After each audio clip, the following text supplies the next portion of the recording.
Recording.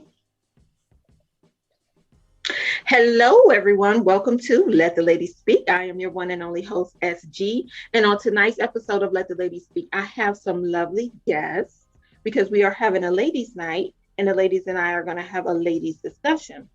First, I want to introduce my BFF, Inger. Hey, Hi, thank hey. you for coming. And my You're lovely, welcome. lovely friend, CB, thank you for coming. And my other friend, partner in crime, Kim. So I want to thank you ladies for coming on to tonight's episode. Say hi to everyone. Hello, Hi. hello. Hi. So as I stated, tonight we're talking about what women find attractive. And I got this topic. There's always a reason or origin for my topics. Tonight topic came from a very good friend of mine. He asked to remain anonymous, so I'm going to respect that. But we've been friends for many, many years, and he wants to know what women find attractive, and he also wants to know what has changed since we were in our 20s. Now, what we liked in our 20s, we may not longer like here in our 40s or 30s, wherever we are in our age. I'm not going to tell anyone else's age, but I'm 44. Um, Also, we're going to break this up into three different categories as far as what we find attractive. And the reason why I did this is because I noticed that when people were sending me information in from the survey I sent out, everyone has something different that they liked and what they considered to be attractive and not. And I thought it would be a great idea to have a panel today. So I really do appreciate you ladies coming and participating with me. First, we're going to talk about physical attraction. Then we're going to talk about overall attraction. Then we're going to discuss what are our must haves. Like, what is it that you have to have if you threw everything else out? This man has to come with these things. Okay. So we're going to get started with tonight's episode. Inger, since you're first in line, well, hey, what are your physical attractions? Like, what physically attracts you to a man? Well, he has to be taller than me. Mm-hmm. I'm thinking 6 feet or more. I love a tall. Um, he could be a slim build. I'm not really particular on him being a heavy build, slim build, just as long as he is tall and looks manly.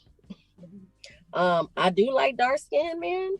Mm-hmm. Um, but that's not what I seem to end up with. I think that's kind of I always end up with lighter or mocha skin color. I love them dark, but that's my preference. Right, right. Pretty teeth. I love a smile. I love to look at pretty teeth. Um, and deep, like kind of bedroom eyes. Mm-hmm. And physically, I think that's about it. It's nice looking. Ain't got to be, Morris Chestnut, but long as he's attractive to me, to my eye. But yeah, that's about it physically. That's it, physical. Well, thank you. CB, what is it that you find physically attractive in a man? I have an eye fetish. So I like sexy eyes.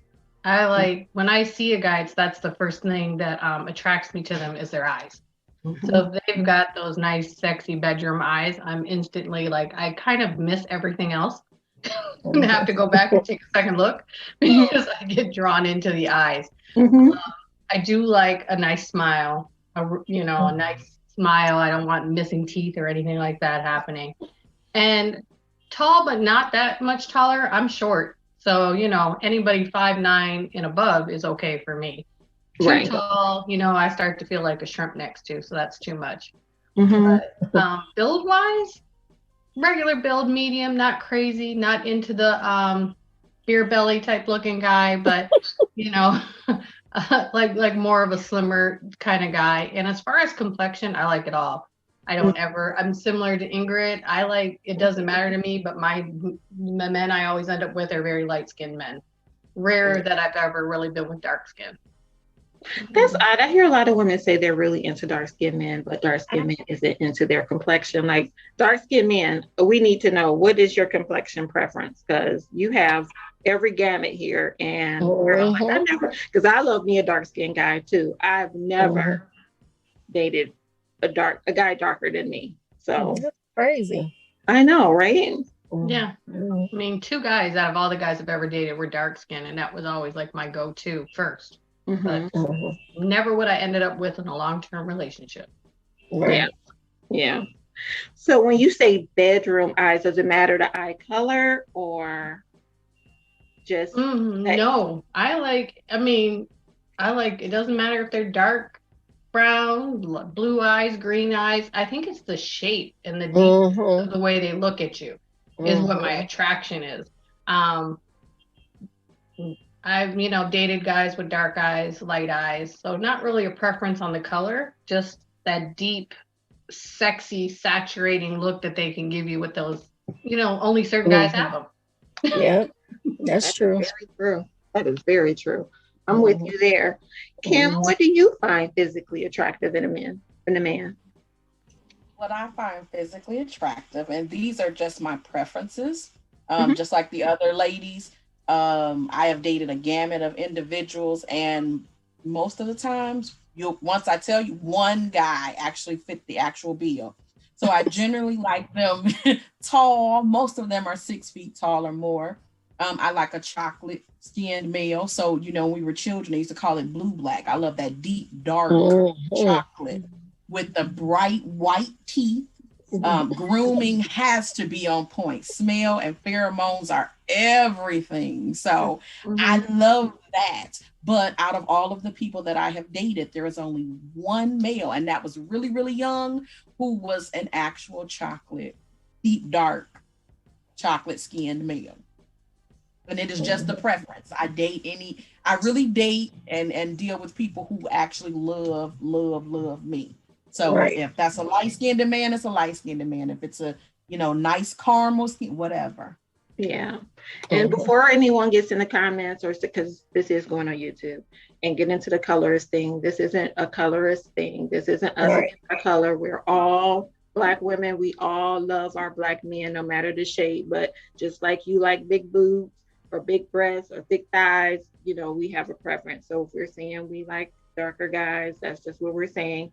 There isn't anything against another complexion. So, and everyone has a right to have a preference. But, most of us haven't dated that guy that's that complexion. But I do want to put that out there because I don't want anyone feeling like, oh, these ladies have something against light skin. All my men have been light skin, every last one of them, or brown. So this is just eye candy. This is physical, superficial. This is not what truly makes us attracted. It's just an attractive trait. Okay. Um, Anybody into like a hairy man? Like I love me a hairy man. Anybody into a hairy man? I'm the only one out here. I Love mean, I'm hairy. not big on hairy, but I do like some chest hair. Mm-hmm. And that is like one of the biggest battles me and my husband have now. He cuts his chest hair off. I don't like that. I don't like it at all. Yeah, I don't understand that. I don't know why they do. I mean, I guess some women don't like hair, but if your woman likes it, you should keep it. Does he Hmm. say why? Is it just like He bother doesn't want to look like a older man with chest hair coming out of his dress shirts. He doesn't like that. He don't want that. And I'm like, then just put on an undershirt. let him know that is a grown man look. Look, hair is grown. I love me a hairy man. I think that is sexy. I really do. I love chest hair, everything but back hair. You can have leg hair, arm hair, underarm hair, chest hair. I'm here for it. Stomach, oh, the stomach, But that no back lower. hair. You might as well No get the back back hair. hair. No back hair. No back hair. I No mean, back I'll hair. wax it off for him though. Like I'll shave it. Like, I got you. Don't worry, because I know it comes with the territory. Usually, if they're that hairy, they have that, and that hair that comes like around the neck. Like I'll take care of that for you if your barber won't. But And I no ear love. hair. Huh? Would you say, CB?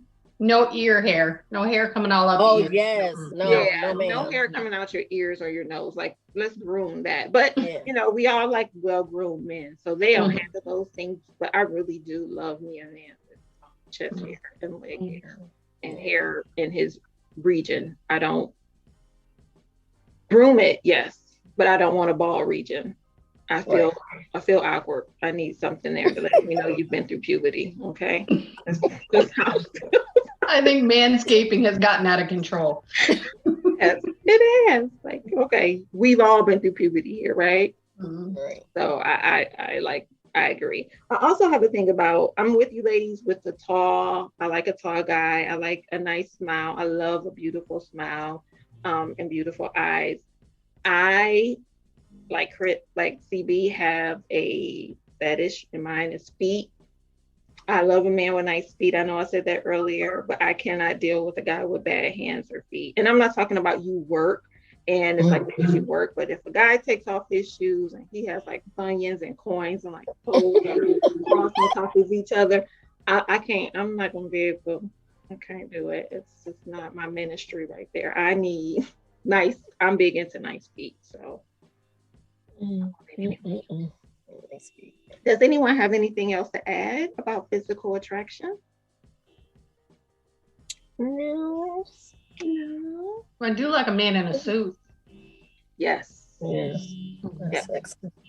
A well dressed man in general. It's nice Mm-hmm. to have a Right. guy that's well dressed and well put together, even when he's casual. And that kind of leads into like our overall attraction. I do Mhm. like for a guy to just pull himself together well. I don't want anyone dressed in, this whole 90s rapper and you're 50 years old. Mhm. I can't with that. I need you to dress like, you know, d- dress your age or profession or something. Like I'm big into that. I don't. Mm-hmm.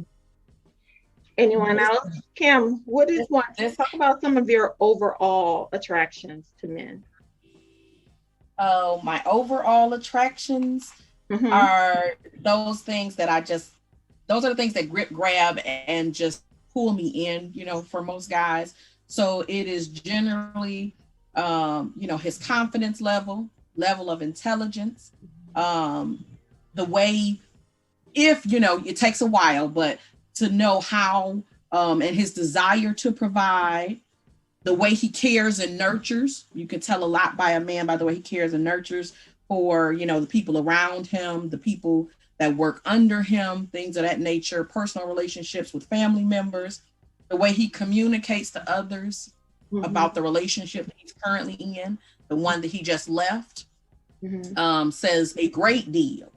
It tells you whether or not he owns whatever part he might have played in the destruction or the demise of that relationship. Mm-hmm. The way he cherishes me, things like of that nature. He has to be willing to be my best friend, my safe place, and he Yeah. has to be consistent. Whatever he does to get me is what he'll have to do to keep me. Right. mhm. Right. So, I won't go any further than that. I'll let somebody else. No, that's fine. Yeah. And when you say that, like, I'm going to sidetrack a little bit here, ladies. Mhm. How do you feel about courtship? How do you like to be courted, and how important is courting for you in your relationship and or marriage? Is that something that's continuous, or do you agree with Kim that how you got me is how you keep me, and courtship is required throughout? How do you feel about that, CB? I agree with Kim completely. And it's funny because it lacks, and we've had this conversation before. You get married and they fall off a little bit. It's Mhm. not like everything that they did to get you, the flowers, taking you out, spending the time, making you feel like you're the center of their world. It kind of falls off when you get married. And Mhm. I guess it's a combination of putting in the work and the communication to make sure that you make sure that person feels appreciated. Very much like one your podcast where Let the Lady Speak, making sure that person feels appreciated, letting them know, yeah, I married you, yeah, I got you. That's all well and good, but I still want you. I still need you. I still desire you. Yeah. Mhm. And loyalty, just loyalty above all, because you get into a marriage, this is your new family. So you Right. got to have loyalty to your new family. You can't sidetrack and kind of be back and forth and waxing and leaning between that. Right. All right. I agree. How about Yeah. you, Inger? How do you feel about courtship? Yes. I love courtship. It's a requirement of mine because when I get into relationships, it's me and my boyfriend where Best friends. I like to be friends first. I'm always been like that. I have to have that as baseline. I have to get to know the person. And I know, a lot of times we don't really know each other thoroughly, but I do take my time in that aspect. And we have a good time together. Um, we like each other. We like being around each other, and I like to go out. I want to see the lights. Yeah. I don't want to be stuck. But even if we're at home, and I'm okay at home. We're sitting there, we watching movies together or whatever. I'll be doing my own thing, he doing his own thing. But Right. just as long as I'm the apple of his eye, he's the apple of mine. There's open communication. I'm an oversharer, so I like to talk a lot. I like to communicate. And I'm honest and I'm real, and even if it hurts to be real and honest, I can move from honesty. We can move from that, but it's the lies and the manipulation and things like that I have a problem with, a big problem. Right. And I really think men underestimate how important loyalty, transparency, honesty, and communication means to a woman. I mean, there are a lot of things I won't say that they can get away with necessarily, but we can be more understanding of things if there is just that communication there, if there's just that transparency there. And if it's just that loyalty. I know for myself and for other women that I've spoken with, a lot of times it's just knowing that this person chooses you over everyone else. And especially once you decide to get married, in my opinion, it's us against everyone else, including our children, which everyone doesn't agree with that. But at the end of the day, your children grow up, they're going about their life. Now you're required, now you guys know how I am about kids. You're required to take care of your kids, to have a relationship with your kids, be there for your kids, like be a parent to your kid. I got big, I have my issues with that.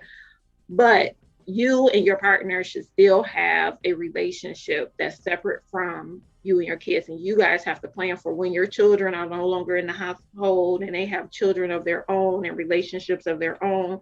And you guys are okay, that you guys can say we're still friends and I can still sit in silence with you and go on vacation with you and we can have the best time. Like I want to be around you. I know a lot of people empty nesters say they have an issue with that. They no longer know their partner, and I think it's because they lost that intimacy. And that may or may not be true. Kim or CB, do you guys have any input on that, on what I said? Do you agree or disagree? I agree with you. You do have to have a separate relationship from your children with your husband or your significant other, whoever you're with. In my marriage, I think one of the biggest things that we agreed on is for us is that our kids come first. So above all, they're first and foremost until we get them in a place where they can live their own lives. We do take second steps to that. Like I feel like it's okay for me to be secondary to my children. And I think that's one of the things I love about my husband is because, and not think it is one of the things I love about my husband is because he's an excellent father and he knows my importance are my kids. They're very important to me. So their well-being, their state of mind, and how they're doing in life is very important. And he makes sure that he's right there pushing them and projecting them to be successful. And I don't have a problem taking a backseat to that, just as long as we still have our time when we need our time. And he feels the same way when I'm, trying to be super mom and he has to take a backseat sometimes. Right. Yeah, no, I definitely believe you have to meet the requirements of your children. But I think sometimes couples lose each other in that, and they lose their identity. And you hear a lot of women say, I lost my identity, and I'm a mom and a wife, and who else am I? You know what I mean? Yeah. And I definitely did that when we first got married. I completely lost who I was. When we initially got married, we were young, and I became mom. I forgot who Chrissy was. I forgot who his wife was. It was all about my son. And going through our ups and downs, I had to learn that I am mom, and that is the first and foremost most important thing to me. But I'm still Chrissy. I'm still a woman, and I'm still his wife. So those things also had to be, I guess, at a young age. I mean, I was 21. when I got married. There was a big learning curve there for me.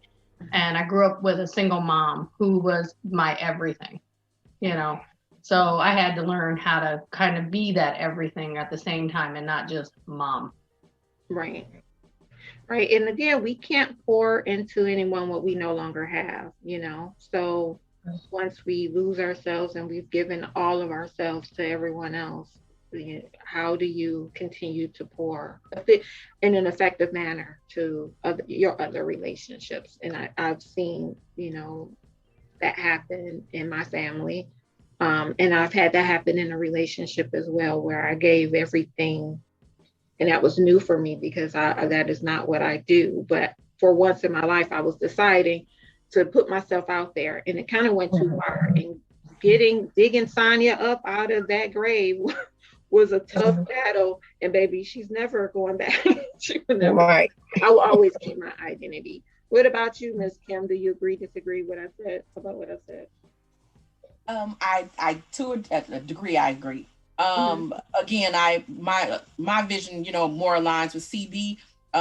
Because I am a mom, I have children, and a lot of times we take a back seat. But I also agree with you in that in doing that, a lot of times we lose ourselves and we forget to tap into that feminine side a lot. And so a lot of times people will say, oh, it's just like riding a bike, you hop back on. Well, to a degree it is, and then to a degree there's that whole lag for the time that you were not in tune with that part. So you have to play catch up, and you got to get back out there and make everything fresh and new and vibrant all over again. So I agree that family is very important. It is all inclusive. But I do agree with you in that you need to have your own separate relationship, that you keep apart and aside, so that, as you said, once those children are grown and gone, you can get back to the things that, were some of the reasons that you all got together in the first place. Yeah. in a more adult fashion. So yeah.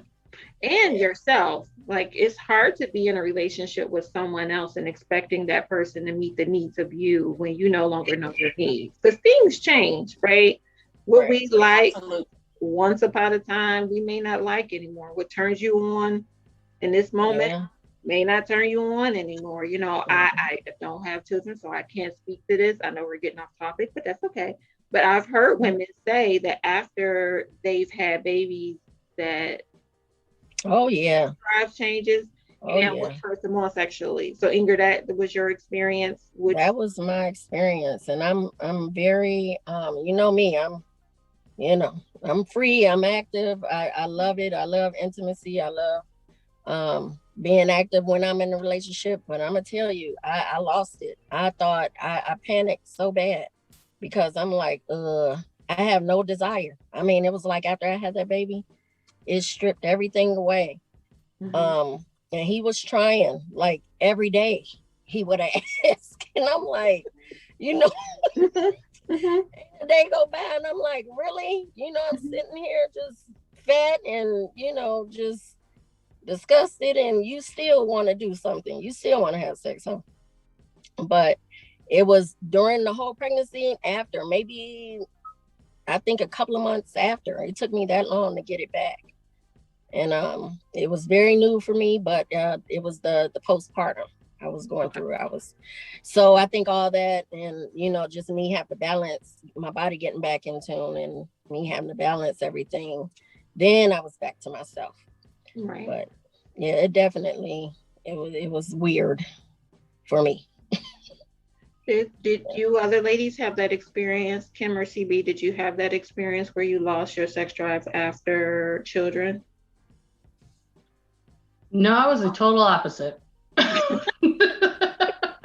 I was a nut during pregnancy. I just wanted to have sex all the time. After pregnancy, I was mad that I had to wait.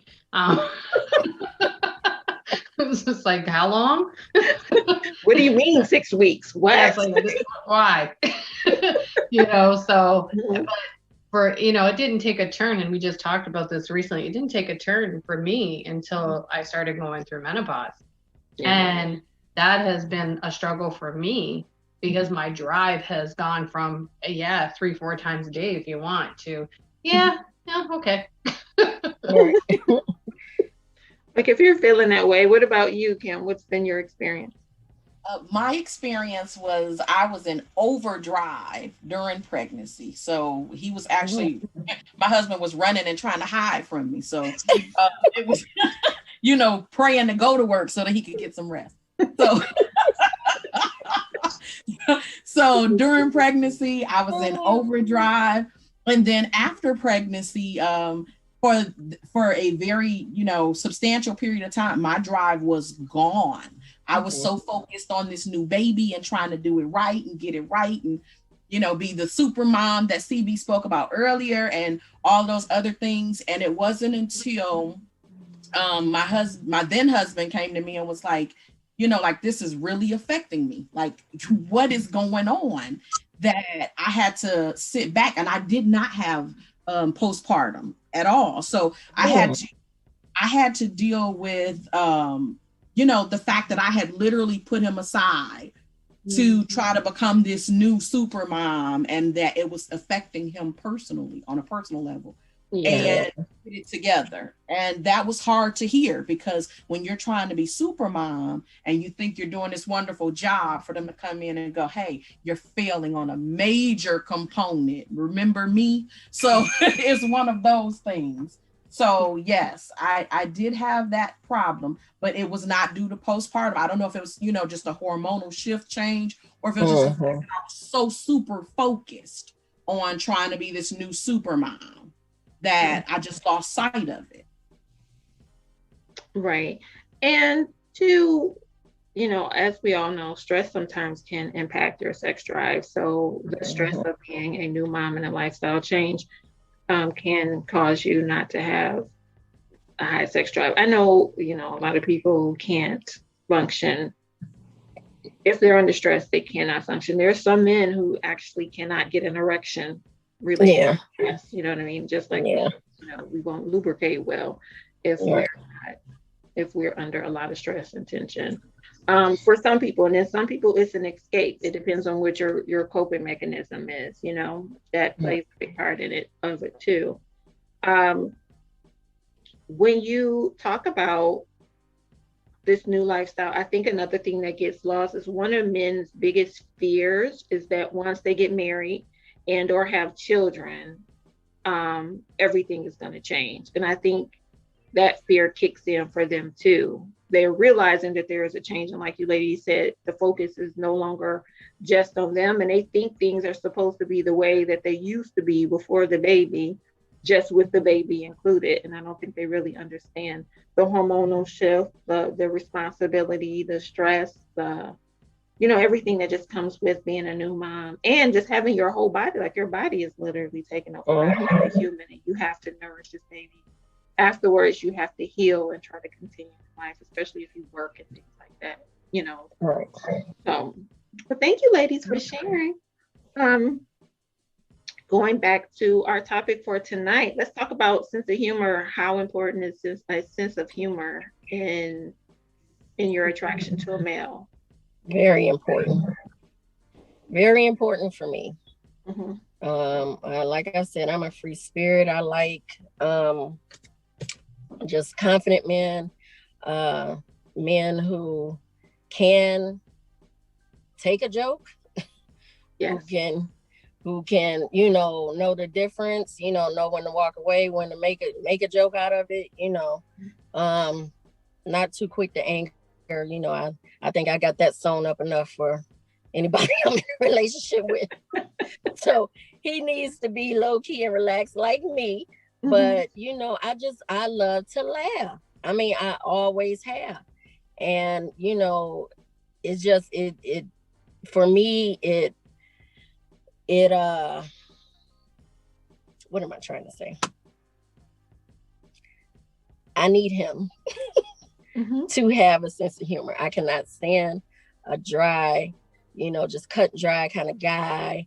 And, you have to explain things to him. He's not up to date with things. And, he has the sense of humor. It's a big part for me. I have to have that. It just works for me. I agree. What about you, CB? How important is a sense of humor for you? It's important. We gotta be able to laugh. We Mm-hmm. gotta be able to laugh at each other, laugh at ourselves. Mm-hmm. Because if not, and you take things too serious all the time, I think that just builds on arguments and things fall apart. I mean, if you can't laugh with the person that you love, Right. What's the point? Right. I agree. And we're in the medical field and our sense of humor is work. So you also have to kind of be able to laugh at yourself and laugh at me because, that our sense of humor isn't quite right. Not at all. Not the least bit. Like, oh, Kim, what about yourself? How important is a sense of humor for you? Sense of humor is very important for me. Because it is in those moments when things are not as though they should be, and everything seems to be a little tumultuous, that if you can't make me laugh at that bare minimum, you can't make me laugh, and it's not hard to make me laugh, we're not going to get too far.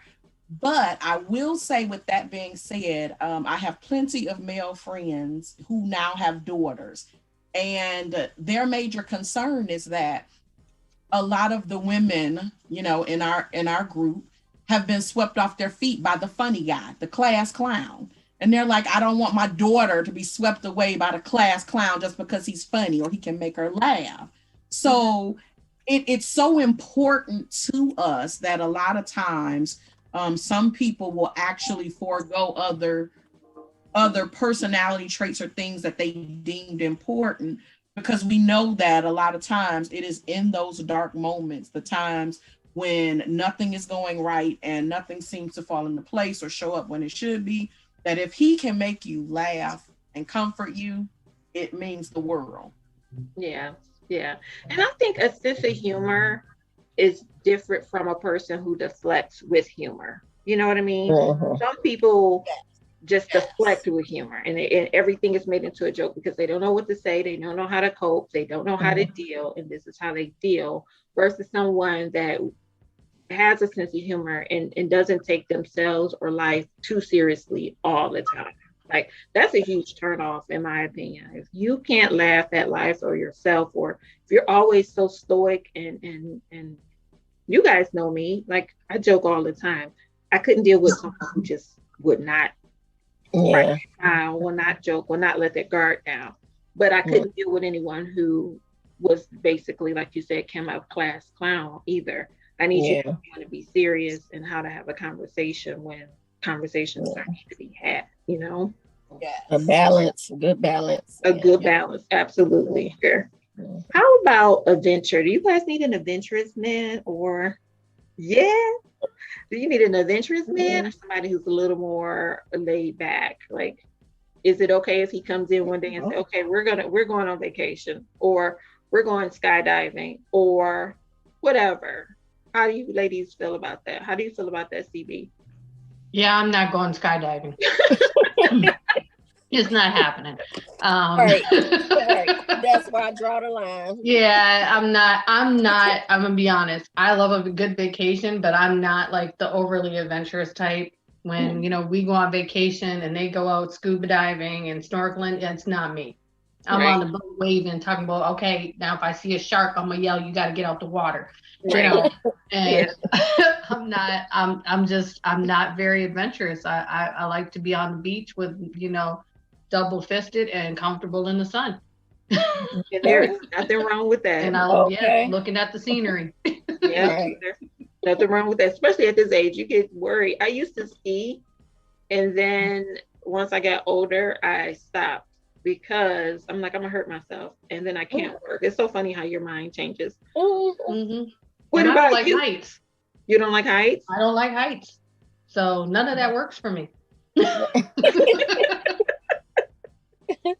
Like, no, I'm not jumping out of anything. Sorry. Right.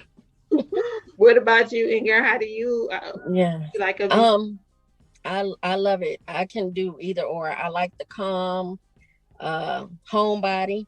I like the adventures. Now skydiving, yes, I'm not doing that.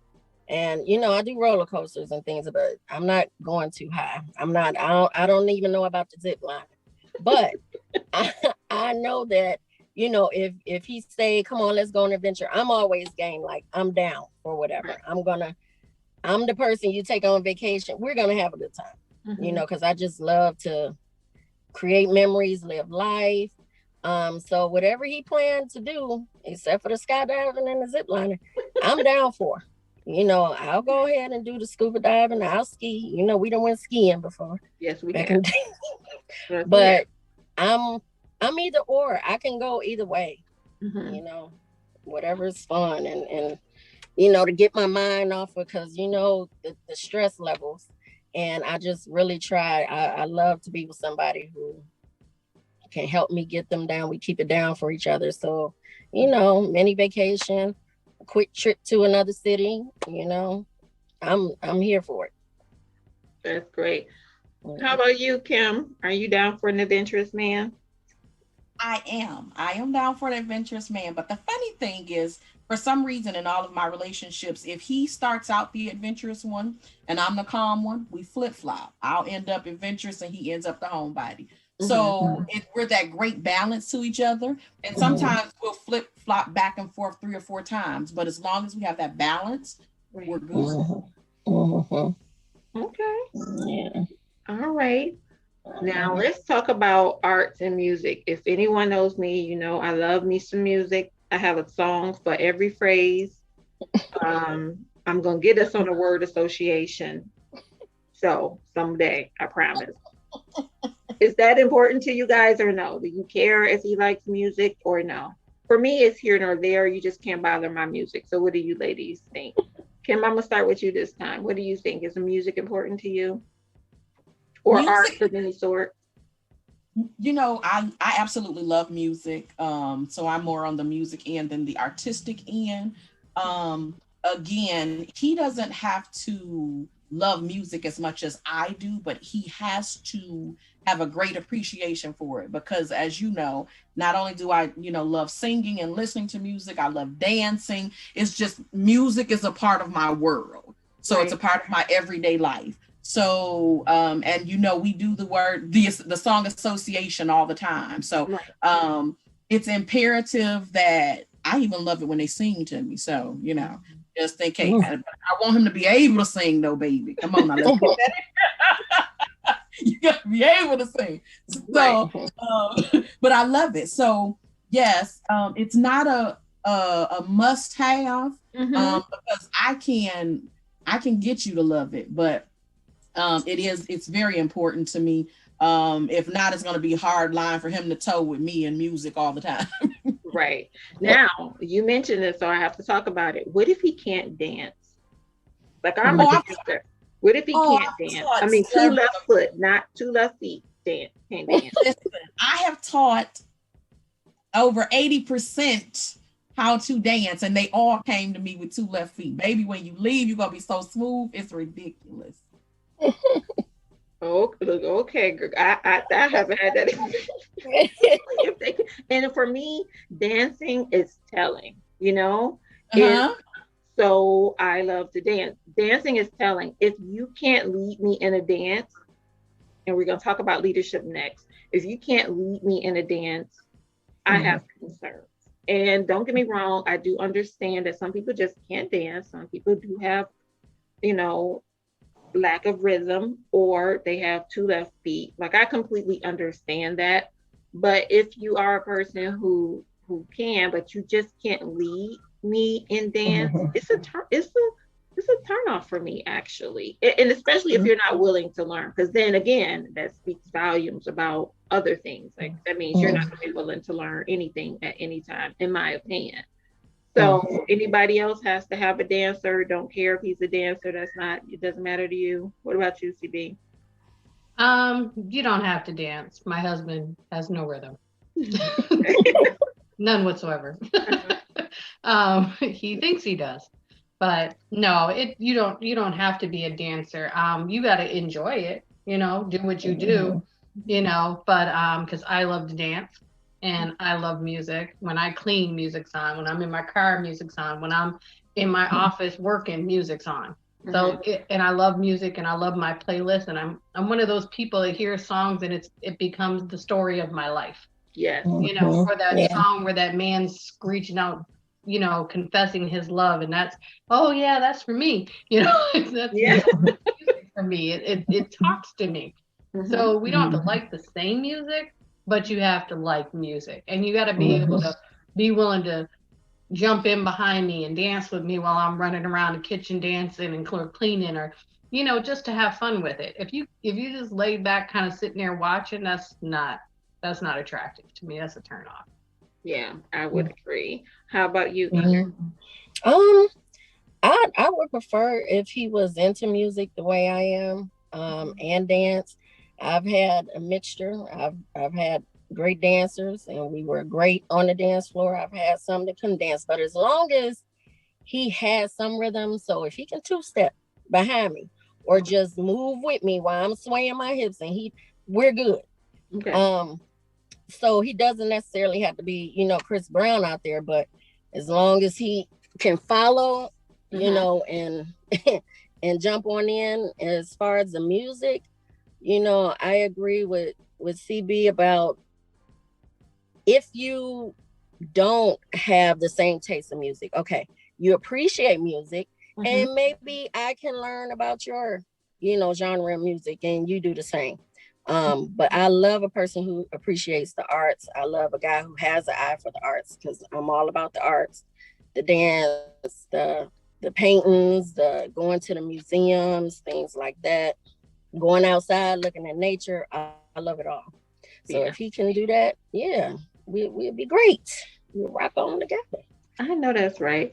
Let's talk about leadership, and I'm gonna start with you, Ingrid. How important is it that your man is able to lead? Because we have this discussion, and maybe we'll talk about this at another time on another episode. But Mhm. we talk about the strong Black woman and how she always takes the lead, and a lot of men feel like Mm. they cannot lead because we take the lead.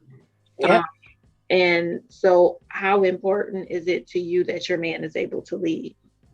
It's very important for me. I wouldn't say that that's how majority of my relationships went, because I am a strong personality, and I've been doing things by myself for so long. I mean, I've never been married. I have been engaged, but I have been in long-term relationships. But it's like starting out. I do. I have my own um, way of doing things, and they come in and they kind of add to it. So I haven't really had a relationship where the guy like totally leads and you know take on, let's go here, make plans all the time. I mean, because I make plans sometimes too. Mhm. But making plans, I mean, I would love for a guy to go and make plans for me and say, hey, meet me here, blah blah blah blah, we're doing this, you know and as far as these bills and things like that, hey, I'm going to send you some money. I know, we discussed this and you're struggling with this. I'm going to send you some money, and if I ever get in a relationship again, I know I am. I know he's Yes, out you there. will. Um, but when I do get into the next relationship, I definitely, because I'm tired. I'm tired of doing all this stuff by myself. Hmm.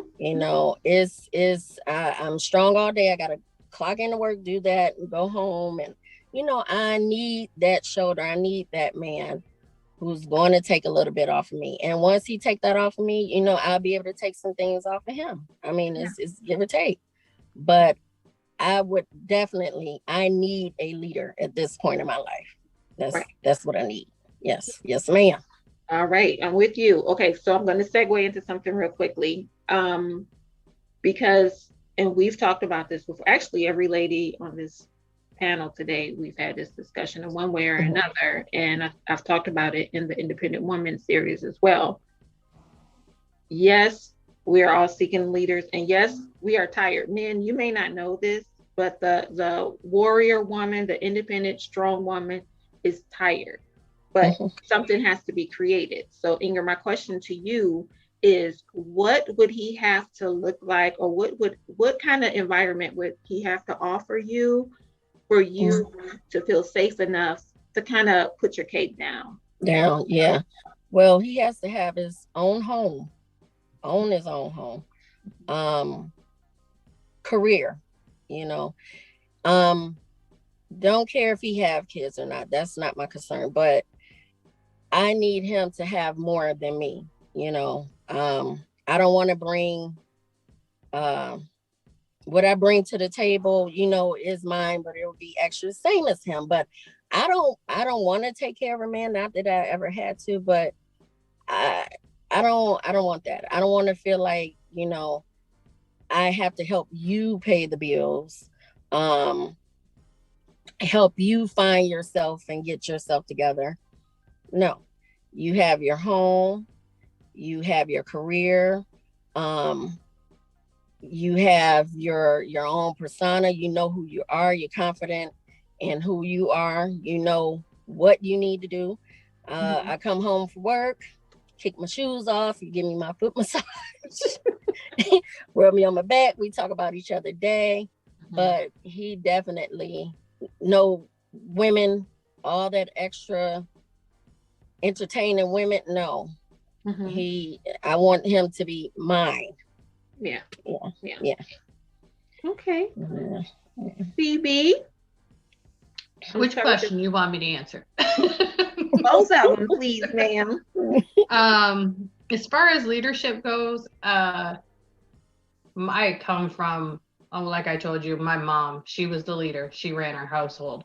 So that's what I empowered. It was very hard for me to give up leadership. I had to learn to share it. So I don't want a man to lead me. I'm be honest. I don't want him to lead me because I don't think I could give up that part of me that needs to be in charge of things. I can compromise, but I can't give it up totally to you. Right. And I need to be independent of you. I have to be independent of you. If I'm financially dependent on you, it hurts me. It bothers me to my core. Yeah. And I don't want to have to ask you for anything. With that being said, when you're in a marriage, there should never be, I have more than you and you have more than me, or, the other way around, and we don't help each other out. There should always be, it's ours and it's here. You have this, I have this, but and that's one of my big things, that I guess it's my mom, because my mother just ran everything and did everything and took care of everything. And my stepdad, he was kind of on the back line, like, here's my paycheck, and she did it all. Right. As far as that goes, that's how I feel about that. And I think it's just a me thing. It's probably a flaw in my personality, I will agree, but it's also a part of me that I'm not really willing to give up. Right. And I wouldn't call it a flaw. You have your experiences, and we all arrive to our place based on experiences, right? And giving yourself over to someone is a big deal, and trusting someone to, I don't want to answer the question myself, but trusting someone to the point where you will allow them to lead you is huge. That is huge, especially when you come from a place where you saw your mom do it all, or if you've dealt with people, or you've never seen anyone actually lead you, and it's a safe space the whole time through, or if a person has lost their independence or something like that, things like that has happened. If that was the case, it does a little more. I have my own issues with that. I love a leader, but there's a space that has to be created in order. Yeah, and you have to feel safe enough in that space to let that person lead. And although I trust and love my husband, I still am at a place, like, I watched my mother go through and give herself up, and then watch her cut up credit cards, and she set back, and we struggled. Right. And I don't want to be there. I don't want to be that person. Right. And I guess that's all about,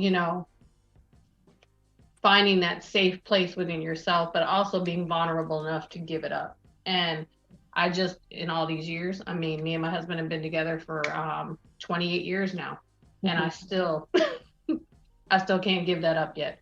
I still have not been able to do that. And he's secure, he's a leader, he is, and all that. He's financially,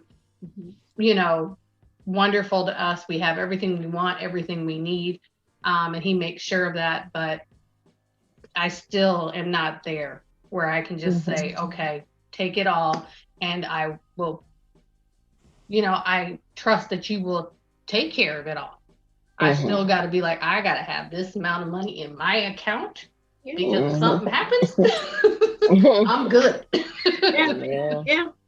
Yeah. And that's completely understandable. Yeah, that's understandable.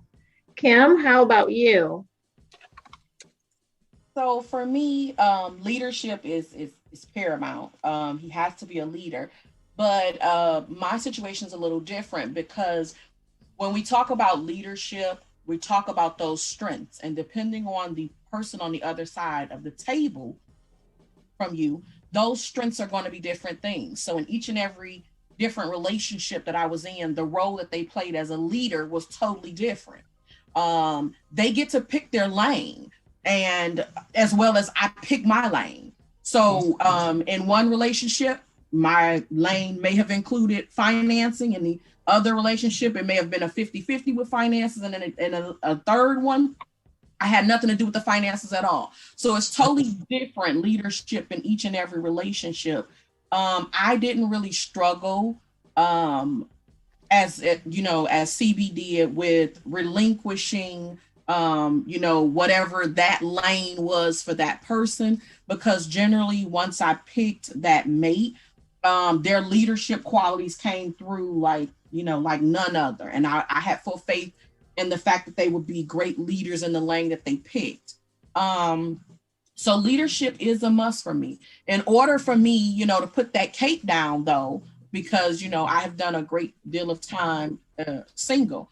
In order for me to put that cape down, he has to, as everybody else has said, he has to provide that safe place. That leadership ability has to be 100% top notch. I have to have full faith in the fact that he is all about the home, the relationship, the environment, all of those other things that Inger mentioned are not even on the radar.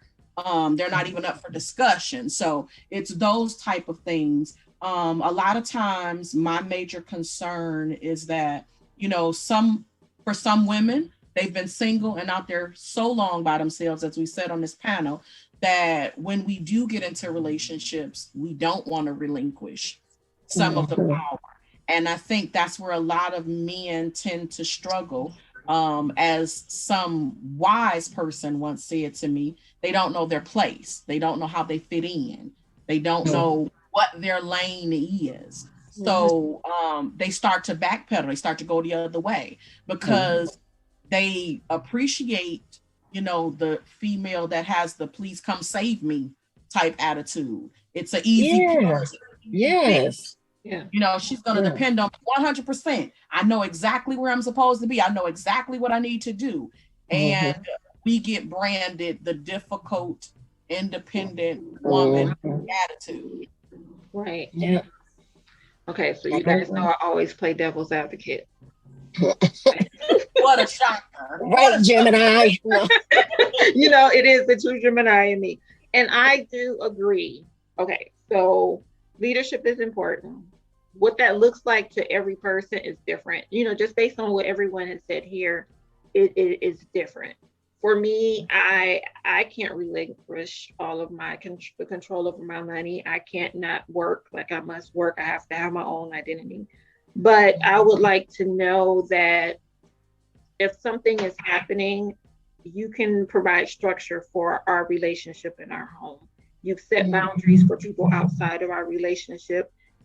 You've let like parents, exes, children, whatever the case may be. I need to know that you can navigate through that and still give me and our relationship the respect it deserves. And I'm going to do the same for you. Financially, like I just need the home taken care of. I still have to have my own. I'm like CB there. I have to have my own part. But I do want to know that you're not going to let me fall. So for me, I just want to know that you're there. I just want to know that you're going to take care of what needs to be taken care of. And you're not out being irresponsible with our home and our money and our finances. Because at the end of the day, it's ours, right? I mean, you should always have something to yourself on the side. Always. Right. But this is still ours. We're building this together. So I just want to know, but that it's okay and it's taken care of. But there are a lot of men, and Kim, you and I have had a discussion where it's like, okay, these men they don't know what to do with us when we're like, Right. I'm every woman and I can do everything by myself. And an example of that was I was watching this one show, and Kim, you and I talked about this show. I gave that example to you where the guy married his wife. She kept saying she's an independent woman. I'm an independent woman. I'm an independent woman. She moved the refrigerator, right? He said, don't move the refrigerator. I'll move the refrigerator. But you know how we can be sometimes. I want it done right now because I asked you to move the refrigerator right now. So he didn't do it when she wanted. So, and she never voiced what the urgency was, you know? So she moved it herself. So later, they were driving and she has this huge, like almost of a bus of a car truck, right? And she did some kind of whip, some parking or whatever. And she looked at him and she said, you're not going to acknowledge what I just did? And he said, I mean, you're an independent woman. You can do everything, right? So it was like, do you want the acknowledgement or don't you want the acknowledgement? Do you want help? Don't you want help? Like, I think sometimes we don't really know and or communicate what it is exactly that we want. And that's why I asked the question about taking the cape off. Like, what would make you okay to take the cape off? Because that's a very difficult thing to do, especially when you've been a single woman, taking care of yourself, doing for yourself, or if you've ever been in a situation where you trusted someone with your life and they abuse that trust, like the provider. I talked about that before too, the provider that takes advantage of you because they're providing for you completely. So now you're their prisoner type deal. A lot of us learn from that. And in that we become different people or become even more guarded. And it's like, okay, I'm never doing that again because you'll never put me in a shoebox like that again. Right. So I think that's, thank you ladies for all of your input on that. But I do think we sometimes have to communicate, but they have to grow up too. Now, I'm not going to let the man off the hook. Me and you are not off the hook. Some of you guys have to grow up and you have to communicate, and you have to know that controlling and abusing a woman or manipulating a woman into doing exactly what you want isn't being a man, and it isn't being a leader. A good leader knows when to let the person do what needs to be done. So if I suck at finances, I'm the man and I suck at finances, but my woman is good at finances. A good leader knows, let my woman take care of the finances, right? So that's the true sign of a good leader, when he knows the people that are on his team or part of his team or his family, to allow them to do the best that they can do with the what they have, and not try to take over everything. Were you going to say something, CB?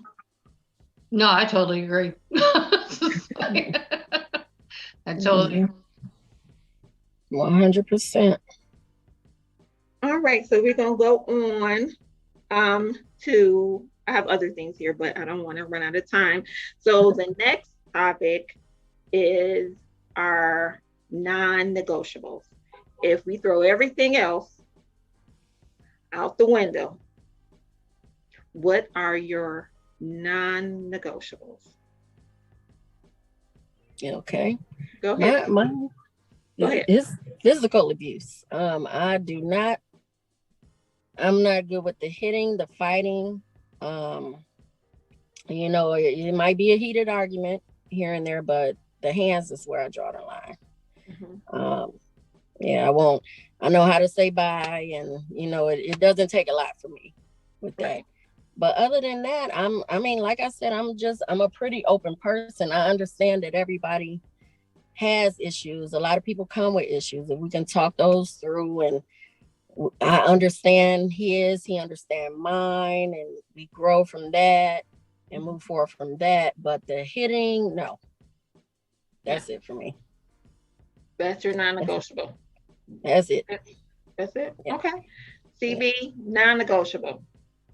I'm with Ingrid. That's a non-negotiable. You cannot put your hands on me. That's not going to happen. Even the attempt to is going to make me walk away quickly. Yeah. But loyalty. I need loyalty. Yeah. Loyalty and honesty. Those are my non-negotiables. If you can't be loyal to me and you can't be honest, there's no point in us even being together. Yeah. I don't do well with liars. Don't lie to me. Right. And that dishonest, that loyalty, and I don't expect you to be like, okay, I'm only loyal to you, but I come first. If I'm marrying you, if we're together, your loyalty is here, not with your cousin, not with your ex, not with your best friend. And that loyalty also has to involve you protecting me. Yeah. Right. Nobody talk crazy to me or act crazy to me, and you sit back and do that whole, well, you're an independent woman, you strong, you can handle it yourself. I don't like how I handle it. So I need you to show me some loyalty and protect me in our space so that, nobody feels that they can come in and mess with our space. Right. Right. Yeah. Right. Absolutely. Kim? For me, my non-negotiables are, I mentioned them earlier. He has to be my best friend. He has to be that safe place. He has to be consistent. Has to have some kind of sense of humor. Transparent. He has to be a communicator. And his desire to provide is just is high up on the list. I won't even mention the physical abuse part because I was raised right. So that's not even an issue for me. I will buy his mom a black dress though. So that's not even an issue for me. We only had to talk about it. Amen. Yeah. But it's a non-negotiable, yeah. Yeah. So definitely. Yeah. Some of the ones I listed, because these are things are, some of the ones I listed are clear, respectful communication, because no one wants to be disrespected or communicated to in a disrespectful manner. Transparency, as you lady says, a man that takes accountability is huge, I think. Yes. And I can't do without that. I don't, because if you don't take accountability, I have integrity too. They must have integrity. But if you can't take accountability, that means that person is never wrong. You know what I mean? And if they're never wrong, then that means they feel like they can run shotgun and do whatever they want to do. And that is just a toxic relationship. Healthy coping skills, I feel, is non-negotiable, because if you drink to cope, if you whore to cope, because some men are for the streets, if you do drugs to cope, if you are abusive to cope, if you ghost, I talk about I have abandonment issues. So if you are a person, in order to cope, you just leave. That is all of these are non-negotiable. And of course, the abuse of any sort, particularly physical. I'm with you ladies there. Judgmental, I can't do a judgmental person, or someone who isn't willing to work on themselves. I guess that goes back to accountability though, because if you have like not willing to grow as a person, not willing to heal, not willing to deal with themselves, they feel like they're just okay.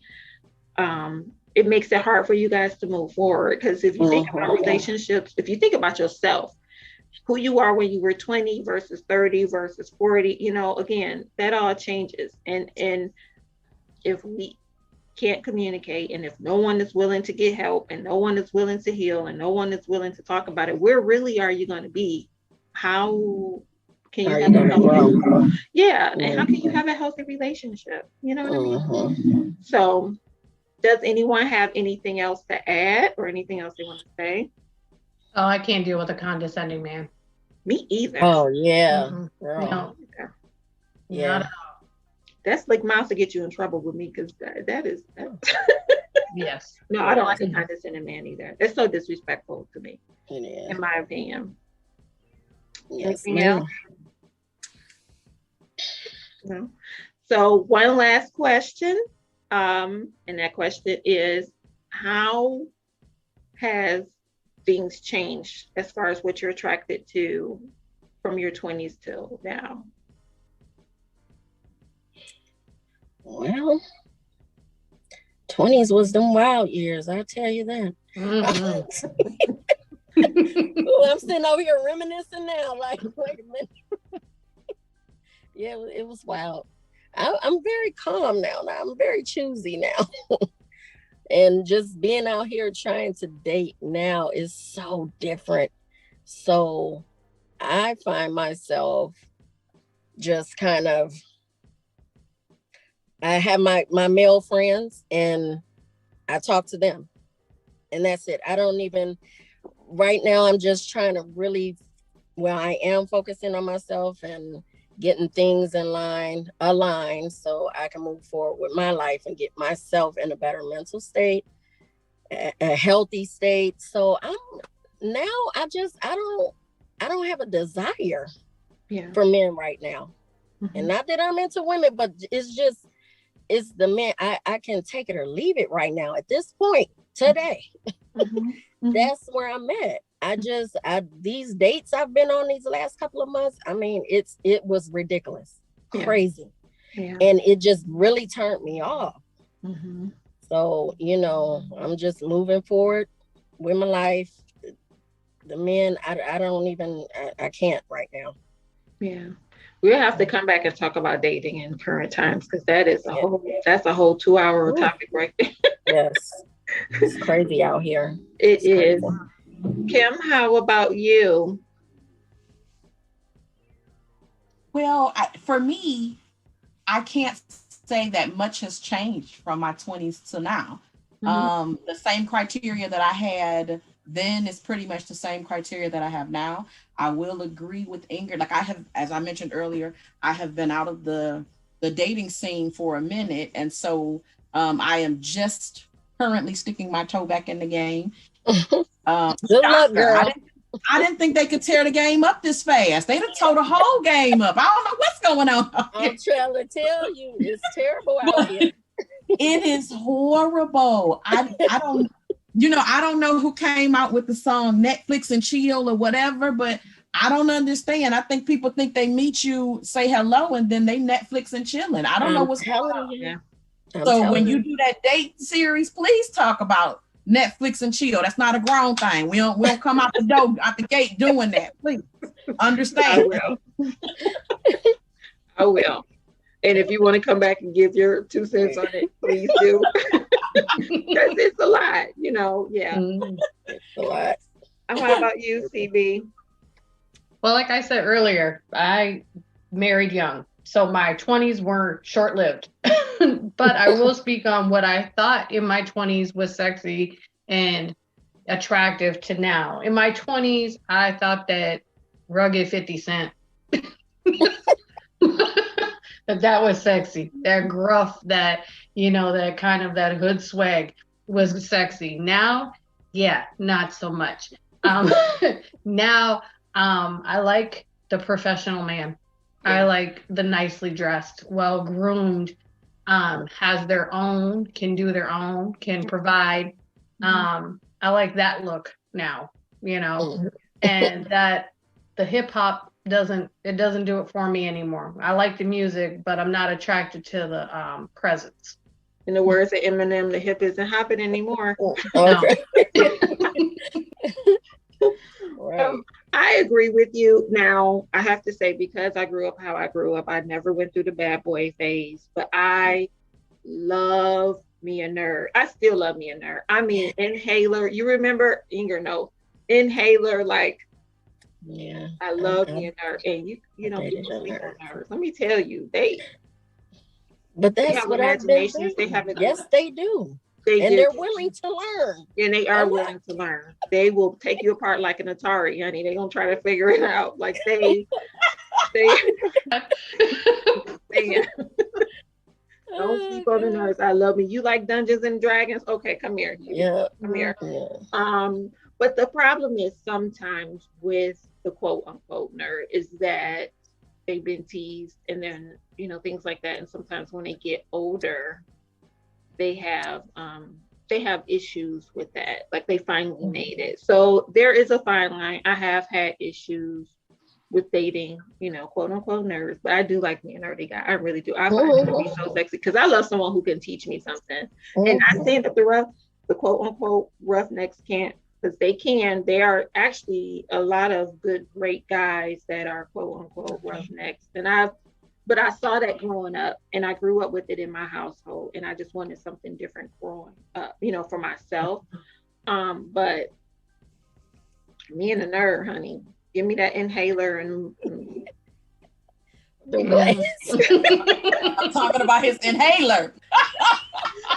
know why I He keep gonna going need it back. when she get done with him. He gonna need a couple puffs and maybe a breathing treatment. Right. I'm the main one who's like, I don't want anybody telling me about their medical stuff because I'm not trying to be your nurse when I'm off. But I say that because there is a certain person that comes to mind when I think about that. Because he was like the textbook of what they call a nerd. I mean, glasses, inhaler, like barely held his mouth closed. But when I tell you, he was such a great guy. He was such a sweetheart. And he was first of some of my very great sexual experiences. And I didn't know that he can have them in, like he was my gateway. So I've been hooked ever since. So You're hooked on the nerd. I'm hooked on the nerd, baby. Give me a nerd. I'd be like, oh, what you say? Now what happened? I don't know what you're saying in that language, but yes, I agree. It's great. I find them sexy. I love again. I love communication and I love learning. So if you can teach me something sincerely, if you have a passion about something like that, to me, it's super, super sexy. I just find it sexy. And then, if you know me, you know what my other favorites are. We could talk about that today. So I'm just saying. Well, is there anything else you ladies want to add before I close out tonight's episode? This was a lot of fun. And it was nice meeting all you ladies. Yeah, same here. As I see well. we all think alike a little bit along these lines when it comes to these men. It's just Yeah. Well, I appreciate you ladies so much. I thank you for your time. I thank you for sharing. I thank you for your transparency. I thank you for being willing to be part of my first panel podcast. I know I've been talking about it for a minute, but just supporting me in my dreams. I love you guys to death, and I really do appreciate you doing this for me. Love you too. We love you too. We appreciate you. Thank you. My personal therapist. No. And so, in closing, I just want to let everyone know that you can find me on Apple Podcasts, Spotify, Google Podcasts, and Brinker. Download the app, search Let the Lady Speak, subscribe to my channel, and you will receive notifications when I upload. I've also established my YouTube channel, so I will load this recording onto YouTube, and then I'll do other videos about lifestyle, nursing, and relationship advice, or just conversation as well. And then also, I am now on WordPress, so I will start writing blogs. I